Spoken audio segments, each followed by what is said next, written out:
All right. What's up, Periscope?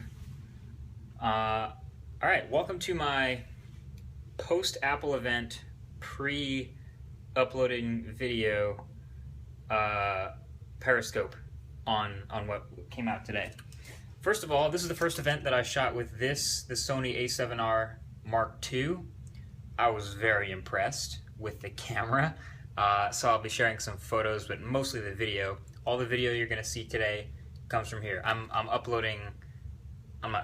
am importing the footage right now, and I didn't bring a mouse, but I'm going to start editing as soon as it's done. And the other thing, well, yeah, that's basically it. Okay, so basically a couple main things that Apple announced today. The Apple TV, I don't really have that many thoughts about it. It looks very similar to Android TV, but I don't use TVs for that kind of thing very often. I don't watch TV very often, so I'm not the best person to ask about the Apple TV, but it exists now, and it's better, so that's good. What should we talk about first, iPad Pro or iPhone 6s? What are you thinking? iPad Pro or iPhone 6s? Oh, that's also going to determine what I do the video about first. I'm seeing a lot of iPad, but also a lot. All right, we'll go iPad first. iPad Pro. It's huge. Oh my God. This is a giant tablet. It's a 12.9-inch display. It's about 2.7K by 2K in terms of resolution, so it's 5 million pixels, but it's a little bit higher resolution than 2560 by 1600. It's a 4:3 aspect ratio. It's a really high-res Retina display, and I like it. So yeah, 12.9-inch is basically a 13-inch MacBook Pro display.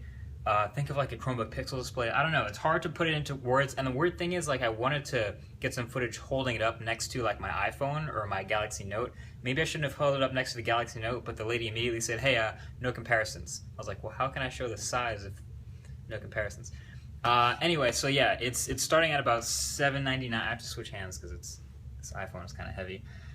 It's about $799, starting 32 gigs, 10-hour battery apparently. Here's the thing, the accessories comes with a keyboard cover case thing that looks a lot like the Microsoft Surface keyboard cover case thing. And the other thing, and so that connects via this smart connector. That the iPad Pro is the only one with this connector, but there's also going to be a couple other companies that'll be able to take advantage of this connector later. So there's no battery in it or anything. It's not powering the iPad Pro, but it uses a special connector that others will be able to use later. No Force Touch, no 3D Touch in the iPad Pro. The other thing is the pen. I like the pencil, the Apple Pencil. It's a stylus. It's a good stylus, but it's a terrible name, and I don't know. It's a weird thing. So the pencil is think of it as an S Pen, but much bigger. A lot thicker. It's pressure sensitive and tilt sensitive. I'll have footage of this. And it also connects, and it has a battery. That's the thing. It has its own sensors that connect to the iPad Pro, and you have to plug it into the iPad Pro via a lightning connector.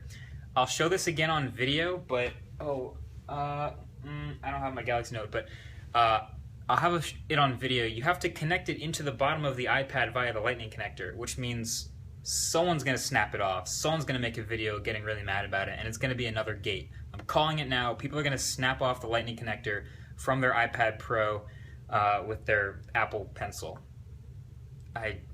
It's going to happen. You'll see the footage. Once you see the footage, it's a thing. But outside of that, the Apple Pencil actually seems really nice. And the iPad Pro is a gorgeous display, big battery. It's like holding a little TV. I imagine it's going to be nice when people make nice like stand cases for it that aren't the keyboard ones, so I can like watch videos on a plane, all kinds of stuff like that. Yeah. Okay.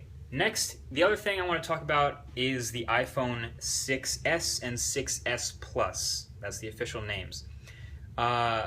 It's basically the same exact design. The main new things you're getting are the A9X chip, which are much faster, obviously, and you're getting a new camera and a new 3D Touch pressure-sensitive display. So the new camera, really excited for the new camera. It's a 12-megapixel camera. It's still called the iSight camera or whatever. But just looking through the viewfinder, it was one of those things like, obviously the event lighting at Apple events, meh, it's not that great, but it looked amazing. The 4K video that comes off of this sensor is now, it's 4K. It's beautiful. It's much sharper. and the photos that they showed at the event, again, I know they have like professional photographers come in and take this super controlled environment shots, but even if that is the case, like the photos that came off of this sensor that they showed at the presentation were crispy as hell. Better than the G4? I would say yes. I would say these are the best looking photos I've seen from any smartphone. Best looking videos, not sure yet. I was watching it on an iPhone screen, so I'm not too sure. But the photos looked amazing. Very crispy. And then the pressure sensitive display. That was interesting. They call it's not Force Touch because it has multiple levels of depth recognition, so it's called 3D Touch. And it's basically the same as it is on the Apple Watch. It's like a right click, you know what I mean? So it's like a more info button. Yo, Tomas, what's up? So it's like a more info button. So you force press. I don't know what they want me to call it. Do I 3D press? Do I press hard? I'm going to call it a force press, but I force press on like an address and it gives me Google Maps. I force press on an Instagram photo and it blows it up so I can see the whole thing. I'll show all of this in the video. This Periscope is not my coverage. You'll be able to see these two videos later when they come out. But that's basically it. So you have iPad, you have Apple TV, you have iPhone 6s. Also, yes, opinion about the pink, it's rose gold. In person, it's pale pink. So it's like a woman's, I don't want to say it's a woman's color or woman's phone, but it is. Women are going to buy this. I couldn't see many guys buying this rose gold. It doesn't look like rose gold. It looks like a pink phone. So if you guys know about Mark Gurman, shout out to him. I don't know if he's watching, but pretty much all of his predictions were on point, and he predicted a lot of stuff that all came true. Very few things that he did not get. Yeah, still 1 gig of RAM, I'm pretty sure, on the iPhone. I mean, iPhone 7 is going to be the big design and spec bump and all that sort of increases. So A9X, this is the new chip, but everything else on the iPhone is going to look very similar. Same display, same design. Oh, Bendgate? Okay, so the iPhone 6S and 6S Plus, the 6S Plus felt heavier. I'm holding an iPhone 6S. I use this phone a lot. Like, I'm periscoping with it. Clearly, I use it a lot. I held up the iPhone 6S Plus, and it felt heavier. And the guy who was standing next to me confirmed it's a couple of grams heavier. That's thanks to the thicker, reinforced parts of the metal where it was bending before. So there you have that. What else? I think that's basically it for my Periscope. I think my footage is probably done importing now. I just wanted to do something in the time that it took to import the 30 gigs of footage I shot today. Again, all shot on this new crispy beast. And it did look crispy in the viewfinder when I was shooting. I'm about to go see on this Retina MacBook Pro if it's actually crispy looking, but I have pretty good confidence.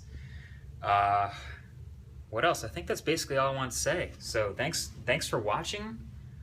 I'm gonna go edit now. If you don't hear from me on Twitter for the next couple hours, that's what I'm doing.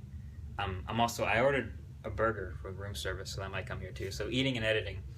Yeah, thanks for watching, guys. Hopefully these videos look as crispy as I did in the viewfinder, and I'll talk to you guys in the next one.